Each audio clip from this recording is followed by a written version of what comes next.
Bonjour à tous et bienvenue sur ma chaîne YouTube JLC Agence des Voyages. Aujourd'hui, nous allons plonger dans les principes fondamentaux de l'inclusion sociale et de l'égalité des genres. Si c'est votre première fois ici, n'oubliez pas de vous abonner et de cliquer sur la cloche pour ne rien manquer de nos prochaines vidéos. Et si vous êtes déjà abonné, merci de votre fidélité. Sans plus attendre, passons directement au sujet du jour. De manière générale, le Bureau du Défenseur public et le Ministère public sont des organismes prévus par la Constitution fédérale de 1988, qui visent à défendre gratuitement les droits individuels et collectifs, y compris l'environnement. Le Bureau du Défenseur public fournit une assistance juridique aux populations vulnérables, qui n'ont pas les ressources financières nécessaires pour engager un avocat privé, conformément à notre Constitution, 1988. Il est donc important de prêter attention aux politiques publiques inclusives et de surveiller l'exécutif.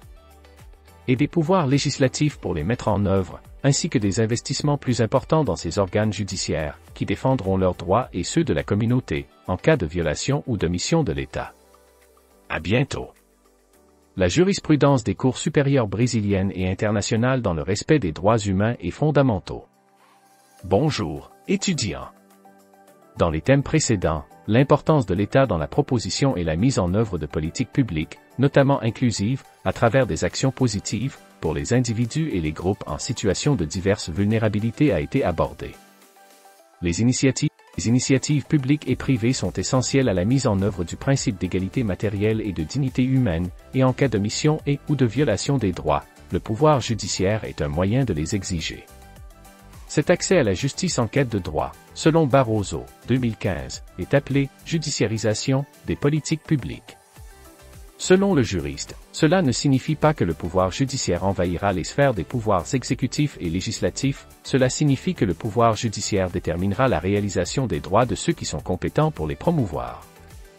Un exemple en est le tribunal fédéral, la plus haute juridiction qui prend des décisions en dernier ressort et, dans certains cas, en instance unique, pour ordonner au gouvernement fédéral d'élaborer un plan de prévention et de protection des peuples indigènes, en raison du Covid-19. Plusieurs droits fondamentaux des peuples autochtones ont été violés, comme le droit à la vie, à la santé, à l'alimentation, à la sécurité, entre autres droits sociaux.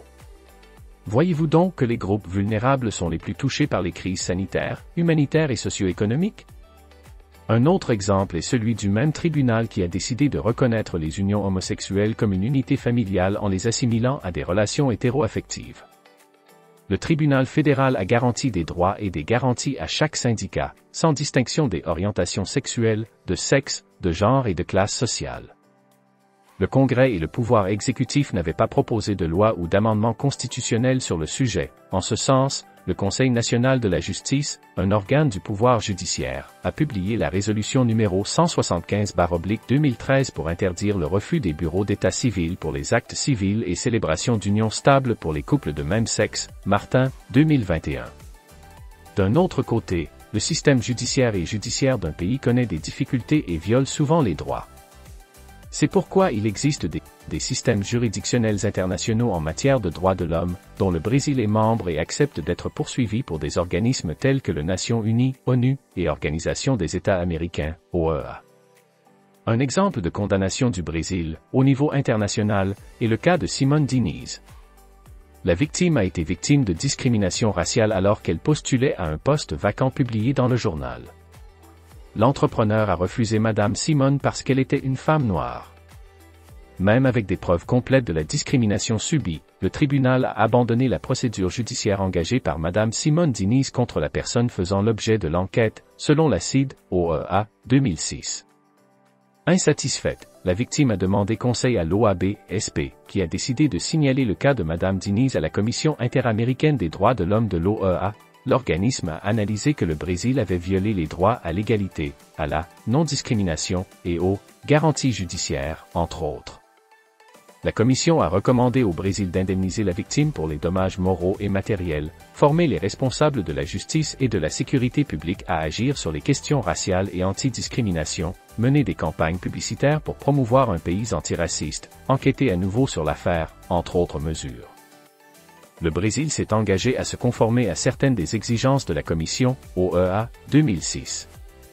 Enfin, nous comprenons que la lutte pour la réalisation des droits est permanente et que nous devons toujours exiger de l'État une société moins inégalitaire. Bonjour, étudiants. Nous avons couvert notre cours en 3 blocs et de nombreux concepts et exemples ont été discutés dans ce sujet. Désormais, vous pouvez partager ces précieuses informations avec ces personnes qui ne connaissent pas leurs droits. En effet, nous vous invitons à regarder la vidéo réalisée avec les principaux sujets abordés en cours et à réfléchir sur le contenu. On y va ensemble? Mesures de protection et accès à la justice. Introduction. Bonjour, étudiants. Une fois que les individus connaissent leurs droits et démystifient certains concepts historiquement mal compris par le bon sens, ils deviennent des agents de transformation sociale sur leur lieu de travail, partageant des informations sérieuses et apportant les droits à un grand nombre de personnes. Par conséquent, vous comprendrez l'application des droits fondamentaux et des droits de l'homme à travers des mesures de protection d'urgence et d'autres instruments juridiques essentiels à la protection et à la réparation d'un droit menacé ou violé. Après avoir terminé ce cours, nous vous invitons à promouvoir les droits et à faire une différence dans notre société. Bonnes études. Les mesures de protection comme instrument de protection des populations vulnérables. Bonjour, étudiants. Lors de réunions précédentes, nous avons discuté de l'importance de réaliser les droits humains et fondamentaux, le rôle des entités fédératives, des pouvoirs exécutifs, législatifs et judiciaires pour garantir des politiques publiques inclusives et des actions positives en faveur des groupes historiquement vulnérables, de même que nous connaissons certains organismes essentiels à la justice, qui fournissent des services gratuits pour la défense des individus, des groupes et de l'environnement. Les personnes en situation de vulnérabilité ont besoin d'une plus grande protection de la part de l'État en raison des diverses violations de leurs droits auxquelles elles sont confrontées. Il s'agit souvent de situations extrêmes et urgentes, impliquant des violences, des ruptures de liens, des problèmes liés à la santé, à l'alimentation, entre autres besoins essentiels pour mener une vie digne et qui ne peuvent pas attendre. Pour protéger et réparer les droits, les systèmes juridiques brésiliens et internationaux prévoient des mesures de protection ou d'urgence.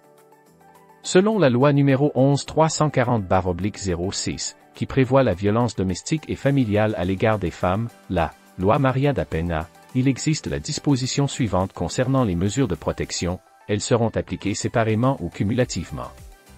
Et pourra être remplacée à tout moment par d'autres plus efficaces, chaque fois que les droits reconnus dans la présente loi seront menacés ou violés. Brésil, 2006, SP. Par conséquent, des mesures de protection seront appliquées à la fois pour la protection et dans les situations dans lesquelles les droits de la victime sont violés par l'État, la société, la famille et la propre condition vulnérable de la personne. Brésil, 2003. Outre le pouvoir judiciaire, d'autres organes peuvent appliquer des mesures de protection. Dans le statut de l'enfant et de l'adolescent, le Conseil de tutelle est chargé d'appliquer certaines mesures prévues par la loi numéro 8069/90, déjà dans le statut des personnes âgées, le ministère public. À cet effet, afin que soient appliquées efficacement les mesures de protection, évitant l'atteinte à un droit ou l'inefficacité des moyens de protection, exemple, un patient décède au cours du procès en matière de médicaments, en raison du retard du pouvoir judiciaire à juger le demande, le législateur a prévu des moyens qui facilitent un accès rapide à la justice, notamment pour les plus vulnérables. La Constitution fédérale de 1988 a prévu une justice gratuite pour les personnes économiquement défavorisées, qui ne sont pas en mesure de payer les frais de procédure, les honoraires et leurs honoraires, assistance juridique gratuite par l'intermédiaire des bureaux du défenseur public de l'État et de l'Union ou, en l'absence de ces institutions dans les municipalités, un accord entre le bureau du défenseur public et l'OAB pour une assistance gratuite, par l'intermédiaire d'avocats et non de défenseurs publics, en plus des parquets de l'État, les centres de conciliation et de médiation syndicaux, travaillistes et municipaux, étatiques et fédéraux, Brésil, 2015. Une autre garantie importante est le traitement procédural prioritaire impliquant les personnes âgées, les personnes handicapées, les enfants et les adolescents, les cas de violence domestique, entre autres dispositions de la législation procédurale brésilienne. En outre, le système juridique national prévoit des instruments juridiques rapides en raison de l'imminence des dommages, des violations et d'autres risques qu'un droit peut subir. Les soi-disant tutelles d'urgence, qui sont des mesures judiciaires visant à protéger un droit en danger de préjudice ou de risque pour l'issue utile du processus, peuvent être appliquées, par exemple, pour protéger la victime en cas de violence domestique et familiale, à la réalisation d'opérations chirurgicales ou d'hospitalisation dans des lits d'hôpitaux, entre autres situations d'urgence. Nous comprenons ainsi les différents mécanismes et ramifications pour qu'un droit ne périsse pas et l'importance des investissements publics pour une société plus juste. À bientôt. Mesures de protection des enfants et adolescents, des femmes et des personnes âgées. Bonjour, étudiants. Auparavant, nous avons entamé des études sur l'importance des mesures de protection, notamment pour les individus et les groupes vu vos retours. Si ce n'est pas déjà fait, pensez à liker la vidéo et à vous abonner pour ne pas rater les prochains contenus. Merci d'avoir regardé, et à très bientôt pour une nouvelle vidéo.